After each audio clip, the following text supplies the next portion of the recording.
LibreOffice base પરના આ spoken ટ્યુટોરિયલમાં તમારું સ્વાગત છે. આ ટ્યુટોરિયલ ડેટાબેઝ ડિઝાઇન પરના અગાઉના ટ્યુટોરિયલ સાથે ચાલુ છે અને અહીં આપણે નીચેના વિષયો શીખીશું. ડેટાબેઝ ડિઝાઇનને સુધારવું, નોર્મલાઇઝેશન નિયમોને લાગુ કરવું, ડેટાબેઝ ડિઝાઇનને ચકાસવું.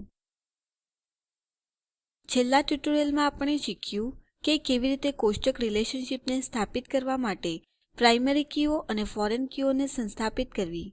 ચાલો હવે ડેટાબેઝ ડિઝાઇનની પ્રક્રિયા સાથે શરૂઆત કરીએ. પહેલા આપણે આપણી ડેટાબેઝ ડિઝાઇનને સુધારિત કરીશું.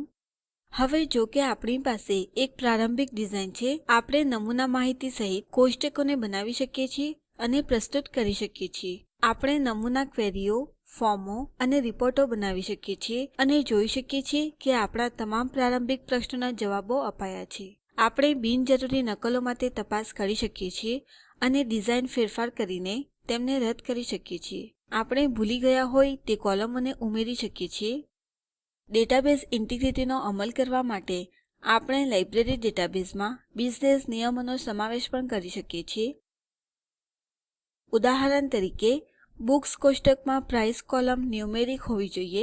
અન્ય બિઝનેસ નિયમ છે પુસ્તક પાછી આપવાની તારીખ પુસ્તકની જારી થયેલાની તારીખથી 1 મહિના પછીની હોવી જોઈએ. અથવા જ્યારે કોઈ ચોક્કસ ક્રિયા થાય છે તો આગળ બીજી શરૂ થવી જોઈએ. તો જો કોઈ પુસ્તકની પાછી આપવાની તારીખ નીકળી જાય તો આપણે સભ્યને યાદ કરાવવા માટે એક ઈમેલ મોકલવા માટે ડેટાબેઝમાં ક્રિયાઓને સુયોજિત કરવી જોઈએ. તો આપણે ફરીથી ડિઝાઇન કરી રહ્યા હોવાથી આપણે નવા કોષ્ટકો, કોલમો, નિયમો અથવા અવરોધો બનાવી શકીએ છીએ અને આપણે ડેટા ઇન્ટિગ્રિટી ખોવાઈ નથી એ ખાતરી કરવા માટે પાછલા તમામ પગલાઓ દરમિયાન જવું પડશે. આગળ આપણે નોર્મલાઇઝેશન નિયમોને લાગુ પાડી શકીએ છીએ.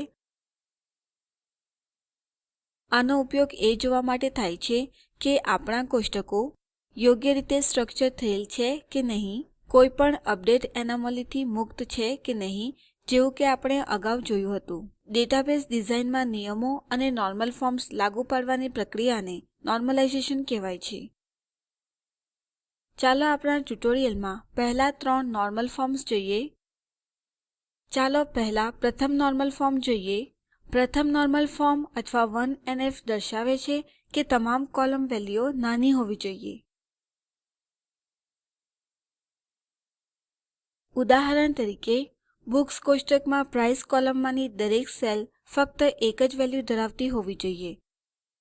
એનો અર્થ એ છે કે કોલમ ફક્ત પુસ્તકની કિંમત ધરાવતી હોવી જોઈએ અને બીજું કંઈ જ નહીં. એ જ રીતે ઓથર્સ કોષ્ટકમાંની ફર્સ્ટ નેમ કોલમની દરેક સેલમાં ફક્ત લેખકનું પ્રથમ નામ જ હોવું જોઈએ. પ્રથમ નોર્મલ ફોર્મ એ પણ કહે છે કે કોલમોના પુનરાવર્તિત જૂથો ન હોવા જોઈએ. ઉદાહરણ તરીકે, આપણે ધારીશું કે એક પ્રકાશકે 3 પુસ્તકો પ્રકાશિત કરી છે અને પબ્લિશર કોષ્ટક સ્ટ્રક્ચર નીચે આપેલ કોલમોને ધરાવે છે: publisher ID, publisher, book 1, author 1, book 2, author 2, book 3, author 3. પુનરાવર્તિત જૂથોની નોંધ લો: બુક અને ઓથોર 3 વખત. તેથી જો આપણે આવા પુનરાવર્તિત જૂથો જોઈએ તો આપણે આપણી ડિઝાઇન ફરીથી જોવી જોઈએ. હવે જો પ્રકાશક હજુ વધારે 10 પુસ્તકોને પ્રકાશિત કરે છે તો આપણે 20 કોલમો ઉમેરીને કોષ્ટક સ્ટ્રક્ચરને બદલી કરવાની જરૂર પડે છે. તો આપણે જોયું કે કોષ્ટક ડિઝાઇન જેમ ડેટા બદલાય છે તેમ સ્થાયી નથી. તે ઉપરાંત કોષ્ટકને પુસ્તક કે લેખક દ્વારા શોધવાનું અને સોર્ટ કરવાનું જટિલ બનશે. તેથી કોષ્ટકને 2 અથવા 3 કોષ્ટકોમાં વિભાજિત કરીને આપણે આ ઉકેલી શકીએ છીએ. આપણા ઉદાહરણમાં આપણે ઉપરના કોષ્ટકને સ્ક્રીન ઉપર આવેલ ઈમેજમાં બતાવ્યા પ્રમાણે પબ્લિશર, બુક્સ અને ઓથર્સ કોષ્ટકમાં વિભાજિત કરીશું. આ ડિઝાઇન કોષ્ટકને પ્રથમ નોર્મલ ફોર્મમાં લાવે છે. હવે પબ્લિશર્સ અને બુક્સના ડેટા બદલાતા હોવા છતાં પણ કોષ્ટક સ્ટ્રક્ચરોને સ્થાયી રાખે છે. ચાલો હવે બીજા નોર્મલ ફોર્મને જોઈએ. એક કોષ્ટક બીજા નોર્મલ ફોર્મ અથવા કે 2NF માં કહેવાય છે જો તે 1NF માં હોય અને દરેક બિન કી કોલમ પૂરી રીતે બધી પ્રાઇમરી કી ઉપર આધારિત થઈ જાય છે. આ નિયમ ત્યારે લાગુ થાય છે જ્યારે આપણી પાસે એક કરતાં વધુ કોલમના સમાવેશ વડે બનેલ પ્રાઇમરી કી હોય છે. ઉદાહરણ તરીકે ચાલો બુક ઇશ્યુડ કોષ્ટકને આપણે કોલમો સાથે ધારીએ. Book ID, member ID, book title અને ઇશ્યુ ડેટ. તે સાથે બુક ID અને મેમ્બર ID કોષ્ટક માટે પ્રાઇમરી કી બનાવીએ છીએ. હવે બુક ટાઇટલ કોલમની નોંધ લો. બુક્સ કોષ્ટકમાં આપણે બુક ID શોધી બુક ટાઇટલ મેળવી શકીએ છીએ. બીજા શબ્દોમાં બુક ટાઇટલ એ ફક્ત બુક ID ઉપર આધારિત છે, મેમ્બર ID ઉપર નહીં. તો તે સમગ્ર પ્રાઇમરી કી પર આધારિત નથી. આ કોષ્ટકને બીજા નોર્મલ ફોર્મમાં લાવવા માટે આ કોષ્ટકમાંથી બુક ટાઇટલને રદ કરવું પડશે અને ફક્ત તે જ કોલમોને રાખવી પડશે જે પ્રાઇમરી કી અને કોલમો બંને પર સંપૂર્ણ રીતે આધારિત હોય. ઇશ્યુ ડેટ કોલમને અહીંયા રખાશે કારણ કે તે બંને પ્રાઇમરી કી ફિલ્ડ્સ ઉપર સંપૂર્ણ રીતે આધારિત છે. હવે ચાલો જોઈએ ત્રીજું નોર્મલ ફોર્મ શું છે. એક કોષ્ટક ત્રીજા નોર્મલ ફોર્મમાં કહેવાય છે જો તે 2NF માં હોય છે અને જો તમામ બિન કી કોલમો એકબીજાથી સ્વતંત્ર હોય. ઉદાહરણ તરીકે ચાલો આપણે બુક ઇશ્યુડ કોષ્ટકને નીચે પ્રમાણે આપેલ કોલમો સાથે ધારીએ. બુક ઇશ્યુ ID જે પ્રાઇમરી કી તરીકે હોય છે, book title, member, issue date અને રિટર્ન ડેટ. અને એ ધારીએ કે પાછી આપવાની તારીખ માટે લાઇબ્રેરીની નીતિ એ પુસ્તક જારી થયાની તારીખના 1 મહિના પછીની છે. હવે બેઝ ઇશ્યુ ડેટ કોલમની મદદથી પાછી આપવાની તારીખની ગણતરી કરી શકે છે જે એક બિન કી કોલમ છે.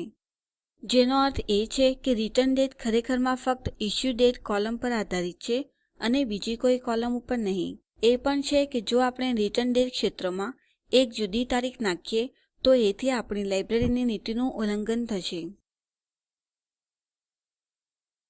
તો કોષ્ટકને ત્રીજા નોર્મલ ફોર્મમાં રાખવા માટે આપણે કોષ્ટકમાંથી રિટર્ન ડેટ કોલમ રદ કરીશું. તો હવે આપણે જાણીએ છીએ કે કેવી રીતે પહેલા 3 નોર્મલ ફોર્મ્સને લાગુ પાડવા. સામાન્ય રીતે આપણે ડેટાબેઝ ડિઝાઇન 3NF પર રોકી શકીએ છીએ. નોર્મલ ફોર્મ્સ અને ડેટાબેઝ ડિઝાઇન ઉપર વધુ વિગત માટે સ્ક્રીન ઉપર દર્શાવેલ વેબસાઇટ જુઓ. અંતે ચાલો આપણી ડેટાબેઝ ડિઝાઇનને ચકાસીએ કારણ કે આપણે ડેટાબેઝ ડિઝાઇન પ્રક્રિયા સમાપ્ત કરી ચૂક્યા છીએ. આપણે ડેટાબેઝ સ્ટ્રક્ચર બનાવી શકીએ છીએ.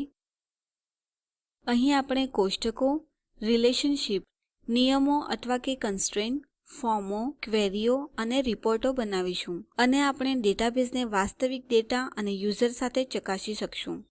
ડેટા ઉમેરવા, ડેટાબેઝમાં સુધારાઓ અથવા રદ કરવા માટે ફોર્મોનો ઉપયોગ કરો. પરિણામ સાચું અને ચોક્કસ છે એ જોવા માટે રિપોર્ટોને રન કરો. હવે ડેટાબેઝ વાપરવા માટે તૈયાર છે. આપણે ઝડપથી તેનું પ્રદર્શન તપાસી શકીએ છીએ.